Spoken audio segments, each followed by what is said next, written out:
افحکم الجاہلیت یبغون، کیا فا بھلا، یا پھر حکم حکم فیصلہ احکام، الجاہلیہ جاہلیت کے، یبغون وہ چاہتے ہیں، کیا وہ جاہلیت کے فیصلے چاہتے ہیں، کیا وہ جاہلیت کے احکام چاہتے ہیں، وہ جاہلیت کے طریقے چاہتے ہیں.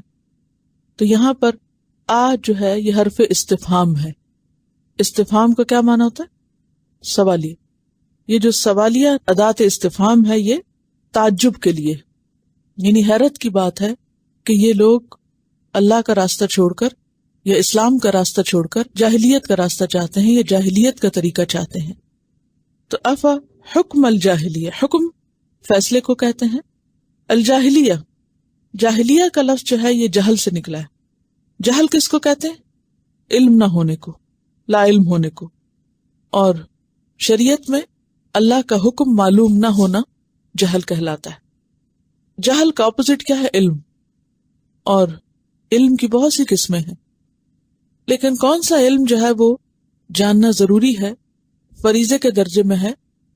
فَعَلَمْ أَنَّهُ لَا إِلَهَ إِلَّا هُوَ، جو اللہ کی معرفت کا ہے، اللہ کی پہچان کا ہے. جس نے اس دنیا میں آ کر اپنے رب کو نہیں پہچانا، اپنے رب کو نہیں جانا، وہ جاہل ہے. اس کا علم کچھ علم نہیں، کیونکہ حقیقت میں اللہ کی پہچان ہماری فطرت میں رکھ دی گئی. اللہ تعالیٰ سے تعلق ہم سب کی ایک ضرورت ہے، وہ انسان کے رگ ریشے میں بسی ہوئی ہے. اسی لیے آپ دیکھیں کہ کوئی کسی بھی مذہب اور دین پر ہو، خواہ بالکل ہی بے دین ہو، لا دین ہو، اگنوسٹک ہو، تو وہ بھی جب مشکل پڑتی ہے تو فطری طور پر بے اختیار پکار اٹھتا ہے، بے اختیار اس کے منہ پر بھی اللہ کا نام آ جاتا ہے. تو یہ انسان کی فطرت میں ہے اس کی ضرورت. تو سب سے پہلی چیز جس کو جاننا ہر انسان کے لیے لازم ہے وہ کیا ہے؟ اپنے پیدا کرنے والے کو پہچانے. یہ بالکل ایسے ہی جیسے ہر بچہ دنیا میں آنے کے بعد سب سے پہلے کس کو پہچانتا ہے، یعنی میڈیکلی بھی یہ بات پرووڈ ہے کہ سب سے پہلے وہ ماں کی پہچان کرتا ہے، پھر باپ کی کرتا ہے، پھر اور جو آس پاس ہوتے ہیں ان کی کرتا ہے. لیکن سب سے پہلی پہچان ماں کی پہچان ہوتی ہے. ماں کی پہچان کیوں پہلے ہوتی ہے؟ کہ وہ اس کے پیدا کرنے کا سبب بنی. اور جو اصل خالق ہے اللہ، اصل خالق ہے، یعنی ماں تو صرف وسیلہ ہے یا ذریعہ ہے. تو جو اصل خالق ہے اس کی پہچان جو ہے وہ پہلی ضرورت ہے انسان کی، پہلی ضرورت. اب اگر کوئی شخص اللہ کو نہیں پہچانتا اور اللہ کی مخلوق کا کتنا بھی علم رکھے تو وہ جاہل ہے. کیوں جاہل ہے؟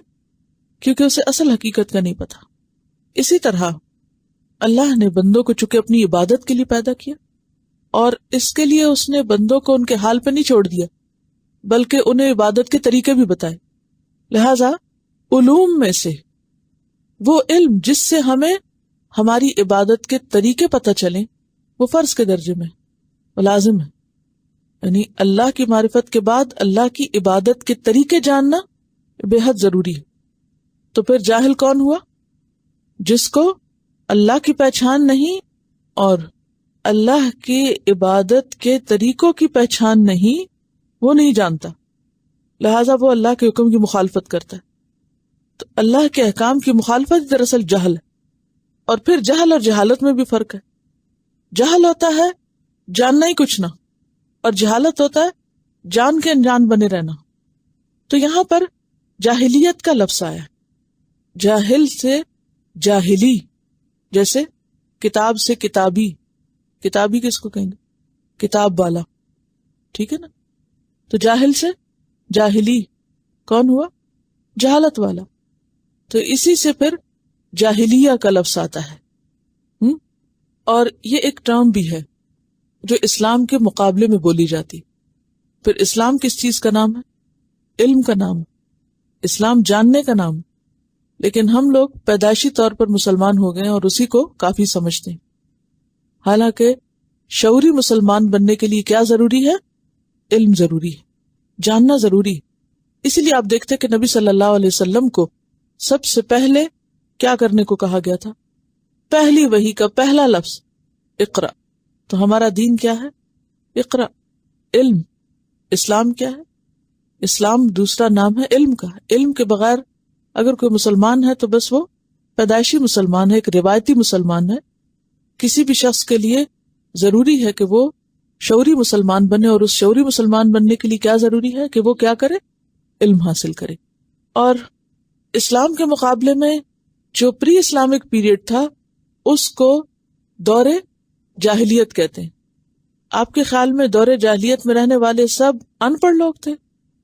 یعنی کہ ان کو کچھ پتہ نہیں؟ ان میں پڑھے لکھے لوگ بھی تھے، وہ لکھنا بھی جانتے تھے، وہ پڑھنا بھی جانتے تھے، وہ بولنا بھی جانتے تھے، وہ تو شعر و شاعری کرتے تھے.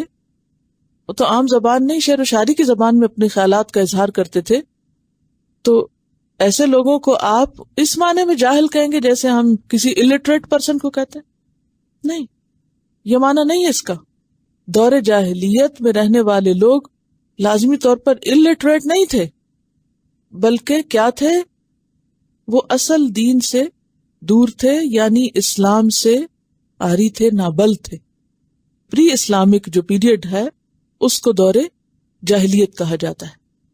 اب ایک وہ رسم و رواج تھے، وہ طریقے تھے، وہ قانون تھے، وہ فیصلے تھے جو یہ دور جاہلیت میں کرتے تھے.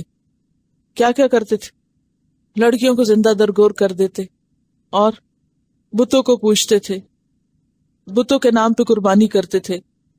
اگرچہ یہ سب میں نہیں تھا، لیکن کوئی عیب کسی قبیلے میں تھا، کوئی کہیں تھا. اچھا، ان کے اندر کچھ اچھے اخلاق بھی تھے یا نہیں تھے؟ اچھے اخلاق تھے، اسی بنا پر اللہ نے ان کو چنا تھا اپنے دین کے اس کام کے لیے. وعدے کے پابند تھے، اسی طرح بہت بہادر تھے، شجاع تھے، کئی خوبیاں تھیں ان کے اندر. تو حکم جاہلیت سے پھر مراد کیا ہے؟ یعنی اسلام سے پہلے کے طور طریقے. اور وہ طور طریقے کس پر مبنی تھے؟ خواہشات پر مبنی تھے، یا ان کی عقل پر مبنی تھے. سمجھ گئے؟ مثلا قرآن پاک میں آتا ہے مومن عورتوں کے لیے کہ تم کیا کرو، اپنی زینت کو چھپا کے رکھو، اپنی زینت ظاہر نہ کرو. اور اس کے لیے کیا فرمایا؟ وَلَا تَبَرَّجْنَ تَبَرُّجَ الْجَاهِلِيَّةِ الْأُولَى، تم اپنے آپ کو اس طرح نمایاں نہ کرو جس طرح جاہلیت اولا یعنی پہلی جاہلیت میں عورتیں اپنے آپ کو نمایاں کرتی تھی. ایک طریقہ ہے اسلام کا طریقہ، اور ایک ہے دور جاہلیت کا طریقہ. مثلا عقائد میں آپ دیکھیے، دور جاہلیت میں لوگ کیا کرتے تھے؟ شرک کرتے تھے. اسلام نے آ کر ان کو کیا دیا؟ اس کے برعکس کس چیز سے ریپلیس کیا شرک کو؟ توحید سے. دور جاہلیت میں لوگ عبادت کرتے تھے، سر جھکاتے تھے، قربانی کرتے تھے، کس کی؟ بتوں کی. دور اسلام میں آ کر اللہ نے کیا حکم دیا؟ قل ان صلاتی و نسکی و محیای و مماتی للہ رب العالمین. تو فرق ہو گیا نا. پھر اسی طرح دور جاہلیت میں لوگ عورت کی تعظیم نہیں کرتے تھے، بیٹیوں کو زندہ درگور کرتے. اسلام نے آ کر اس رسم کو ختم کیا اور ہر چیز کے اندر اصلاح کی، حتیٰ کہ لباس کے معاملے میں، کھانے پینے کے معاملے میں، تمام طور طریقوں میں. تو یہ جو چینج تھا یا تبدیلی تھی، یہ ایک بہتر تبدیلی تھی. لیکن کچھ لوگ تبدیلی کو ایکسپٹ نہیں کرتے. کیا خیال ہے؟ یہ اکثریت کا معاملہ ہے. کوئی مثال دیجیے. تبدیلی کو، چینج کو ایکسپٹ کرنا، اس کو آپ یوں دیکھ سکتے ہیں کہ جیسے آپ لوگوں کا بیک گراؤنڈ ایک خاص علاقے سے ہے، ایک خاص کلچر سے ہے، خاص جگہ سے، تو وہاں پر ایک مخصوص قسم کے کھانا پینا، مخصوص قسم کے لباس، مخصوص جو آپ کا پچھلا کلچر رہا ہے، ایون اس سے پیچھے چلے جائیں جیسے ہندوانہ کلچر ہے. جب وہ مسلمان ہوئے تو انہوں نے اس کلچر کو پوری طرح نہیں چھوڑا. اگر چھوڑا زیادہ سے زیادہ تو عقیدے میں چھوڑ دیا یا کچھ عبادتوں میں چھوڑ دیا، ورنہ بہت سی عبادات میں بھی اس کی پیروی رہی. مثلا شب رات کے موقع پر بتیاں جلانا یا کینڈل جلانا جو ہے، یہ رسم کہاں سے؟ ہندوؤں سے. دیوالی کے موقع پر وہ یہ سب کرتے. اب انہوں نے کیا کیا؟ وہ رسمیں جو ان کے آباء و اجداد کسی اور موقع پہ کرتے تھے، انہوں نے اس کو اسلام کی کسی نہ کسی تہوار سے کسی نہ کسی رنگ میں جوڑ دیا. اب یہ ہے کہ مسلمان ہو گئے لیکن ان کا جینا مرنا مسلمان نہیں ہوا. ان صلاتی و نسکی کی حد تک رہا، آدھا آدھا. و محیایا و مماتی، پیدائش کے موقع پر اور موت کے موقع پر جو رسمیں تھیں وہ پیچھے والی رہی. اسی طرح شادی کے موقع پر ایک ایک چیز جو ہے دیکھ دیکھ کے ہندوانہ طور طریقے کے مطابق. تو یہ کیا ہے؟ حکم الجاہلیہ. جاہلیہ کیا ہے؟ قبل از اسلام طریقوں کو پسند کرتے ہیں یا بغونا چاہتے ہیں، ان کو اڈاپٹ کرتے ہیں. اس کی وجہ یہ ہے کہ کسی بھی تبدیلی کو اڈاپٹ کرنا، یہ تبدیلی کو لینا، ایکسپٹ کرنا، یہ مشکل کاموں میں سے ہوتا ہے اور اس کے لیے بہت ول پاور چاہیے ہوتی. اچھا، ایک اور چیز آپ دیکھیے، مثلاً ایک لڑکی کی شادی ہوتی، اب ماں باپ کے گھر کے اور طور طریقے ہوتے ہیں، سسرال کے اور طور طریقے ہوتے ہیں. عموماً مشکلات کیوں ہوتی ہیں؟ یقین بچیوں کو زیادہ مشکلات ہوتی ہیں جو نئی تبدیلی کو ایکسپٹ نہیں کرتی. وہ رہتی سسرال میں اور ذہنی طور پر ہر چیز کو کمپیئر کس سے کر رہی ہوتی ہیں؟ ماں باپ کے طریقوں سے. تو یہ تو اپنے آپ کو مشکل میں ڈالنے والی بات ہے. اس میں انہیں ایکسپٹ کرنے کی ضرورت ہوتی ہے کہ اس بات کو، اس فیکٹ کو، کہ اب وہ ایک نئی جگہ پر ہیں، ان کا گھر تبدیل ہو گیا، ان کا ورک پلیس تبدیل ہو چکا ہے. جس دن وہ ایک تبدیلی کو ایکسپٹ کر لیں گی، سیٹلمنٹ آسان ہو جائے گی. لیکن عموماً لمبا عرصہ گزرنے تک بھی عورتوں کے اپنے بچے ہو جاتے ہیں، وہ بڑے ہو جاتے ہیں، ان کی شادیاں ہو جاتی ہیں، پھر بھی ان کا دھیان کہاں لگا رہتا ہے؟ پیچھے لگا رہتا ہے. ہمارے ماں باپ کے گھر ایسا ہوتا تھا، باپ ایسے کرتے تھے، ماں ایسے کرتی تھی، کیونکہ ذہنی طور پر تبدیلی ایکسپٹ نہیں کرتی. اسی طرح جب گھر میں کوئی بہو آتی تو گھر کا سارا سسٹم تبدیل ہوتا ہے، ہر چیز تبدیل ہوتی. جب تک شادی نہیں ہوتی بچوں کی تو عموماً ہم کس طرح رہتے ہیں؟ اپنی کلوز فیملی ہوتی ہے، اپنے طریقوں میں رہتے ہیں. اب جب ایک نئی لڑکی گھر میں آتی ہے تو کیا ہوگا؟ تبدیلی آئے گی یا نہیں؟ اس کی اپنی کچھ عادتیں ہوں گی، اس کی اپنے کچھ پرائرٹیز ہوں گی، کچھ طور طریقے ہوں گی. اب مشکل کب ہوتی ہے؟ جب اس تبدیلی کو گھر والے ایکسپٹ نہیں کرتے. وہ اسی جنت میں رہنا چاہتے ہیں جو اس انٹرفیئرنس سے پہلے کی تھی، تو تبدیلی ایکسپٹ نہیں کرتے، لہٰذا وہ اس کو پوری طرح قبول نہیں کرتے. جو قبول نہیں کرتے تو پھر مشکلات ہوتی ہیں. اسی طرح جب موسم بدلتا ہے تو ہم عموماً اس کو پوری طرح ایکسپٹ نہیں کرتے، لہٰذا ہم کپڑے وہی پہنیں گے جو پہلے سے پہن رہے ہوتے ہیں، کیونکہ کون نکالے اب سردیوں کے کپڑے اور کون اس کو بدلے. اچھا، کیا ہوتا ہے؟ پھر ہم بیمار پڑتے ہیں. اکثر بیمار کیوں ہو جاتے ہیں؟ تبدیلی ہو رہی ہے اور ہم اسے ایکسپٹ نہیں کر رہے. تو یہ آپ جتنا بھی تجربہ اور مشاہدہ کریں، آپ دیکھیں گے کہ بہت سی مشکلات ہمارے ذہن کی پیدا کردہ ہوتی ہیں. ہم تبدیلی ایکسپٹ نہیں کر رہے ہوتے. ایک ملک چھوڑ کے دوسرے میں جائیں گے، رہیں گے کہیں اور یادیں کہیں اور کی، باتیں کہیں اور کی. وہاں یہ ہوتا تھا، وہاں ایسا ہوتا تھا، وہاں ایسا. یعنی 50 سال سے زیادہ ہو گئے پاکستان بنے. اب بھی اگر آپ کسی بزرگ سے ملے تو پچھلی باتیں کرتے ہوئے آپ کو ملیں گے، ہمارے دیش میں یہ ہوتا تھا. تو یہ انسان کی ایک کمزوری ہے. لیکن جو لوگ تبدیلی ایکسپٹ کر لیتے، ہوتا مشکل مرحلہ ہے کہ وہ بھی خواہشات کے خلاف جانا ہوتا ہے نا. جب آپ تبدیلی ایکسپٹ کر لیتے ہیں اور آپ نئی چیزوں کو جو فائدہ مند ہوتی ہے اس کو ویلکم کرتے ہیں تو آپ پروگریس کرتے ہیں. اور یہ صرف اس وقت ہوتا ہے جب دلوں میں وسعت ہوتی ہے. دل بڑا ہوتا ہے تو آپ ایکسپٹ کرتے چلے جاتے. یعنی انسان اگر سوچے تو وہ نیگیٹو سائڈ پہ بھی سوچ سکتا ہے کہ تبدیلی سے یہ ہو گیا. اور عموماً ہماری سوچ نیگیٹو ہوتی ہے نا. انسان کو بھی ایک دھوکہ نا، اس کا ماضی بڑا حسین ہوتا ہے کیونکہ اس میں مشکلات بھول چکی ہوتی ہیں، صرف وہ خوبصورت باتیں یاد ہوتی ہیں اس کو. تو یہ بھی شیطان کا ایک ہیلا ہوتا ہے، کیا کرنے کو؟ انسان کو بیکار کرنے کو، یا انسان کو نیکی یا خیر یا بھلائی کے راستے میں آگے نہیں بڑھنے دیتا وہ. لیکن آپ دیکھیے کہ صحابہ کرام کی عظمت، انہوں نے جب لا الہ الا اللہ کہا اور سارے بتوں پہ لکیر پھیری اور نفی کی اس کی، تو انہوں نے جو عمل کا راستہ اختیار کیا تھا، یہ کیا تھا؟ دراصل تبدیلی کو پوری طرح ایکسپٹ کر لینا. اب یہاں ایک ضرور فرق ہو کہ جو اچھی تبدیلی ہے اس کو ایکسپٹ کرنا چاہیے، اور جہاں ایک غلط چیز ہے، یہ نہیں کہ انسان اندھا دھند ہر چیز کو ایکسپٹ کر لے یا اپنے آپ کو اسیمیلیٹ کر لے، کہیں اپنے اصولوں پہ قائم رہے، لیکن نئے ماحول کے تقاضوں کو شریعت کے دائرے کے اندر رہتے ہوئے ملحوظ خاطر رکھے، ایکسپٹ کرے اور اس کے مطابق اپنی زندگی کو بہتر بنائے. تو یہاں پر ان لوگوں پر تنقید کی گئی ہے، ان کے اوپر ایک طرح سے حیرت کا اظہار کیا جا رہا ہے کہ افحکم الجاہلیت یبغون، یہ ابھی تک جاہلیت کے فیصلے چاہتے ہیں، یعنی انہیں جاہلیت کے طور طریقے پسند ہیں، اور یہ بھول گئے ہیں کہ انہیں جاہلیت کے عوض اللہ نے کتنا بہترین دین عطا کیا. وَمَنْ أَحْسَنُ مِنَ اللَّهِ حُكْمًا، اور اللہ سے زیادہ اچھا کون ہو سکتا ہے حکمن، حکم میں، فیصلے میں، حکم دینے میں، لِقَوْمٍ يُوقِنُونَ، اس قوم کے لیے جو یقین کرتی ہو. یقین کرنے والے لوگوں کے لیے. کس پر یقین؟ اللہ پر یقین کرنے والے، اللہ کے نام، ذات، صفات، یعنی اللہ پر جیسے ایمان ہوتا ہے نا، ایسے ہی اللہ پر یقین، اور یقین ایمان سے اگلا درجہ ہے. جنہیں اللہ پر اعتماد ہے، اللہ پر بھروسہ ہے، ان کے لیے اللہ کے حکم کو ماننا کچھ مشکل نہیں، وہ اس پر خوش ہوتے ہیں.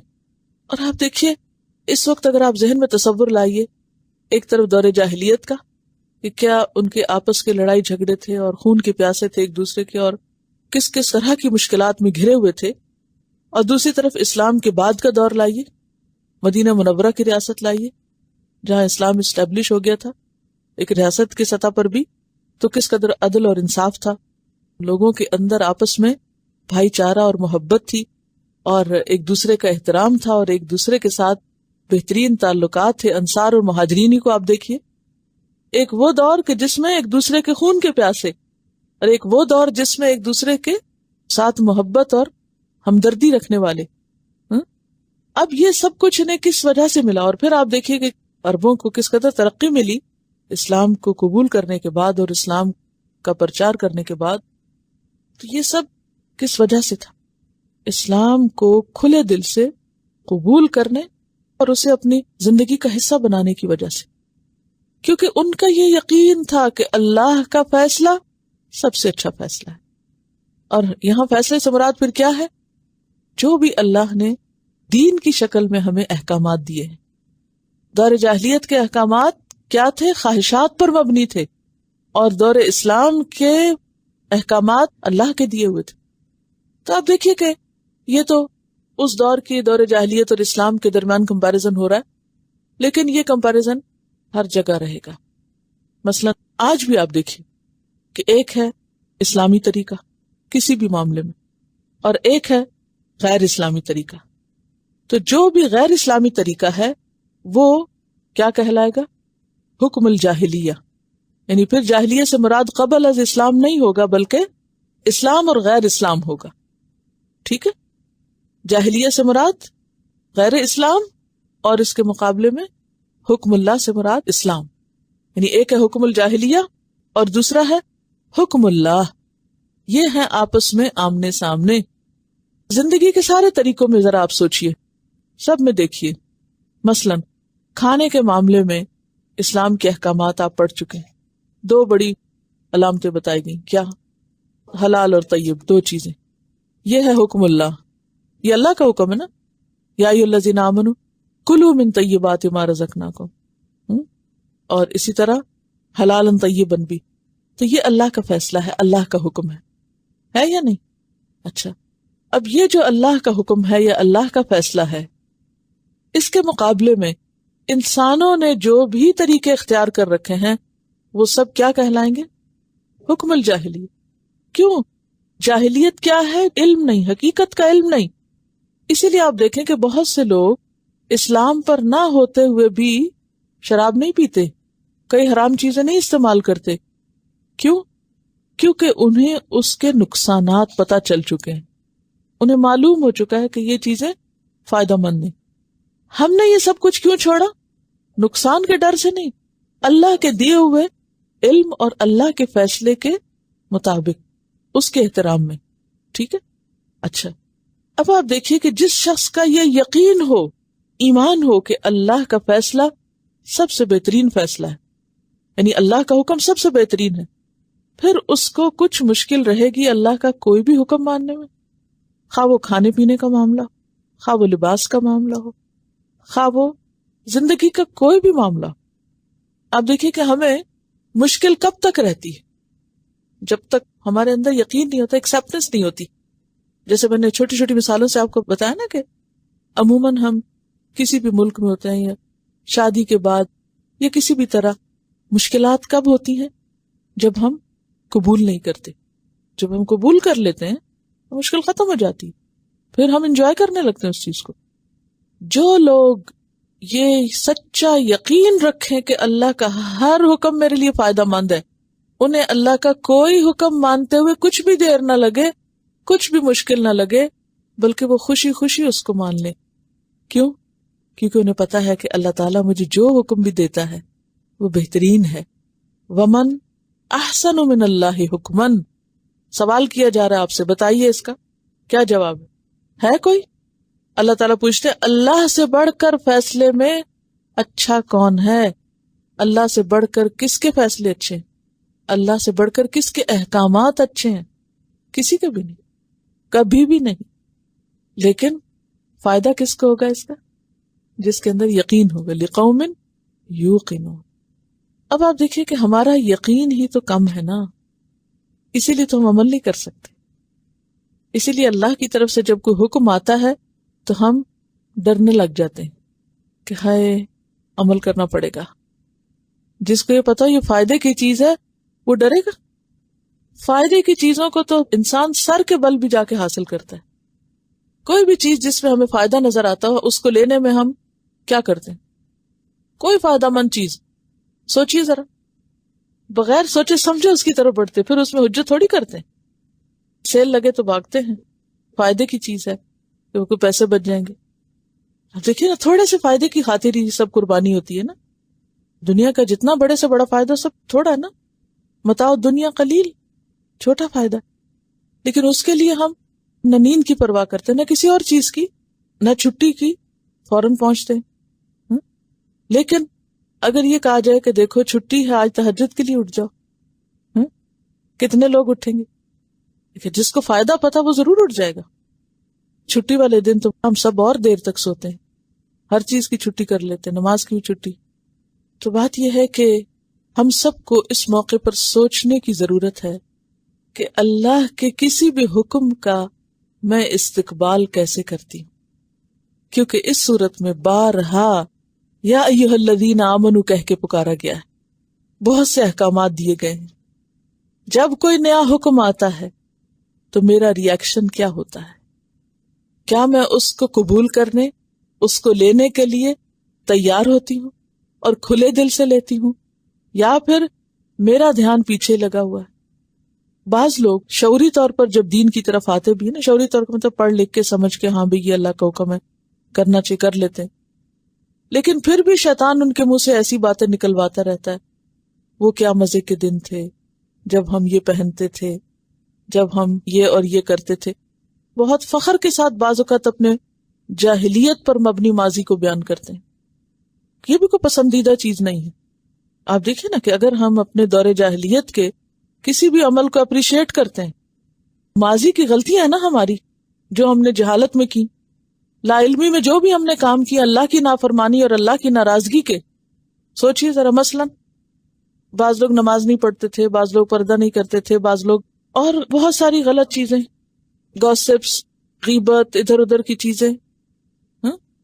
اب آپ دیکھیے کہ ہمیں کیا حکم ہے کہ جب ہم اپنے کسی گناہ کو یاد کریں تو پراؤڈلی یا ندامت سے, شرمندگی سے, بلکہ ذکر بھی نہ کریں تو بہتر ہے, نہ کہ اس پر پراؤڈ فیل کریں کہ دیکھو ایک وقت میں تو ہم بھی ایسے ہی تھے جیسے آج کی روش ہے, جیسے اب لوگ کرتے ہیں.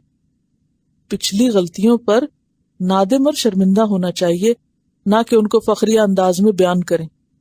وہ دور جاہلیت جو ہر انسان کی زندگی میں ہوتا ہے, اس سینس میں کہ اگر اس کو بچپن سے صحیح چیزوں کی تربیت نہیں ملی اور وہ اپنے نفس کی خواہشات پر مبنی زندگی بسر کر رہا ہے اور جو دل میں آئے کر رہا ہے, پھر اللہ کسی طرح اس کو ہدایت دیتا ہے, سمجھ دیتا ہے, قرآن کا علم دیتا ہے, ایک روشنی دیتا ہے, ایک شعور دیتا ہے, اس کو اللہ کے فیصلے پتہ چلنے لگتے ہیں, اللہ کا حکم پتہ چلتا ہے, اور پھر وہ اس پر یقین کرتے اس کو لے لیتا ہے, تو پھر جاہلیت کے دور کی چیزوں سے بڑی ذمہ اور بیزاری, اور یہ شکر کرنا کہ شکر ہے اللہ کا جس نے ہمیں اس نافرمانی سے نکال لیا.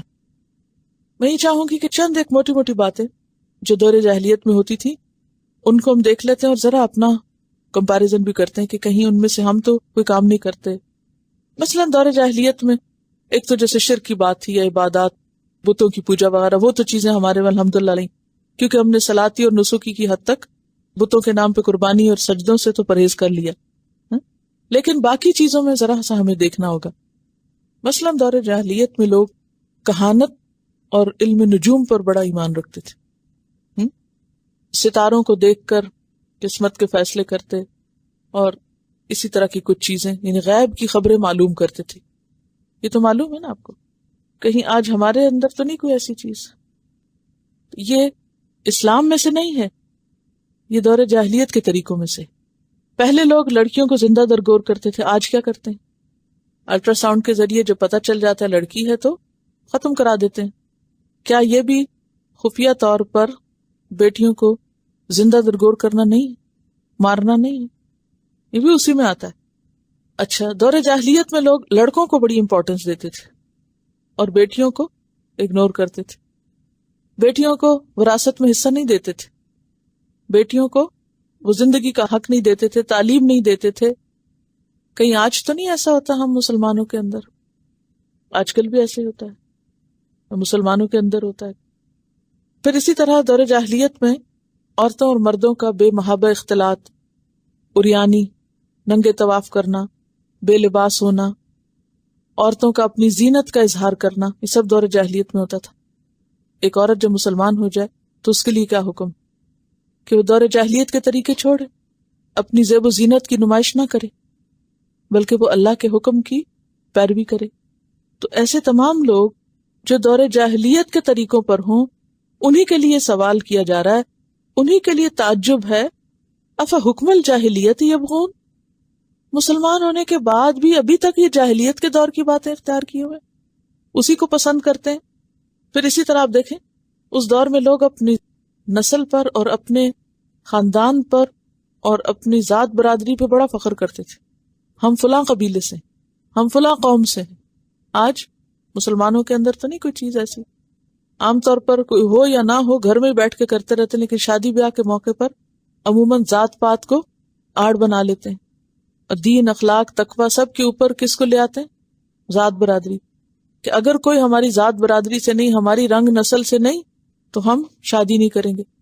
اسی لیے آپ دیکھیں کہ بہت سے لوگ ایسے جو بڑے سنسیئرلی مسلمان ہو بھی جاتے ہیں تو ان کو، خصوصاً مرد لوگ جو مسلمان ہوتے ہیں تو لڑکیوں کو دینے کے لیے جھجکتے ہیں لوگ.